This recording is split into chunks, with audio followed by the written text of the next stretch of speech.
माजी में आपने देखा कि क्या नतीजा हुआ हर किस्म के मुज़ाकरात का। अब बैठ के क्या करेंगे और इसका मीडिएटर कौन होगा? देखिए, गारंटीज कौन देगा? अब भी मैं समझता हूँ कि मामलात सिर्फ ताकत से हल नहीं होंगे।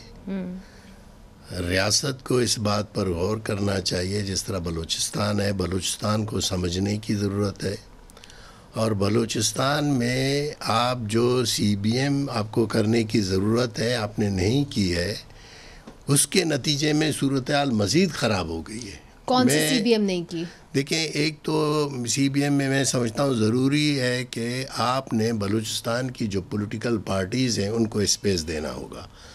आपने ये किया तो आप लोग हार गए, देखिए, नहीं, यही तो मैं आपसे कहना चाह रहा हूँ ना कि भाई बलूचिस्तान की जो पॉलिटिकल पार्टीज़ हैं इस वक्त 5 बड़े, उसमें नेशनल पार्टी है, उसमें BNP मेंगल है, उसमें पश्तूनख्वा मैप है, उसमें ANP है और जमीयत उलमा इस्लाम है।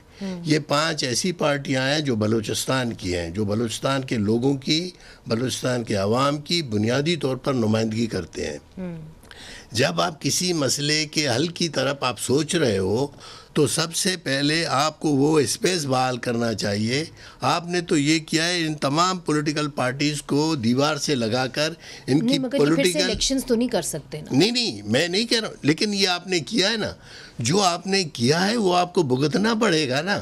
देखिए, आपने 2018 में इलेक्शन किया, आपने तो यही किया। अब आगे बढ़ते हुए क्या करना है? आपने 2024 में भी यही किया ना। हाँ। देखिए, जब तक आप इन पॉलिटिकल पार्टीज़ को, जो बलूचिस्तान की बुनियादी पॉलिटिकल पार्टीज़ हैं, इनके साथ बैठकर एक तो पॉलिटिकल स्पेस आपको, देखो लोग आप पे क्यों एतबार, बलूचिस्तान में सजेस्ट करते हैं कि ऑल पार्टीज कॉन्फ्रेंस हो जाए, नहीं, बलूचिस्तान के अंदर हो जाए और तमाम स्टेक होल्डर्स मैं आपको एक बात और करना, मैं आपको एक बात, देखिए बलूचिस्तान में ये दोनों पॉलिटिक्स शुरू से रहे हैं, मिलिटेंसी और डेमोक्रेटिक पॉलिटिक्स, दोनों के दरमियान इख्तिलाफ एक दूसरे के साथ रहा है। ठीक है। एक सोच ये थी कि बलूचिस्तान का मसला जो फेडरल गवर्नमेंट के साथ है वो ताकत के बगैर, जो अभी जो मिलिटेंसी है ना, ये सोच थी।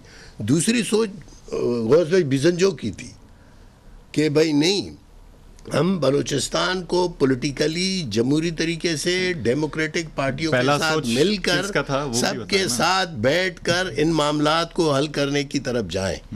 तो आपने उन्हीं को कमजोर कर दिया। इसके लिए आपने जो रियासत ने स्ट्रेटेजी अपनाई, जो अपने तौर पर लोगों को कामयाब करके लाया, उसका इम्पैक्ट ये हुआ कि लोगों का एतमाद एक तो रियासत से भी गया और इन पॉलिटिकल पार्टीज पे भी गया कि भाई आपका जो पॉलिटिकल स्टैंड है इसको रियासत किसी तौर पर भी कबूल करने को तैयार नहीं है। बुलेदी साहब, ये तो आपने बता दिया कि ये आज हम इधर खड़े हैं, ठीक है ना।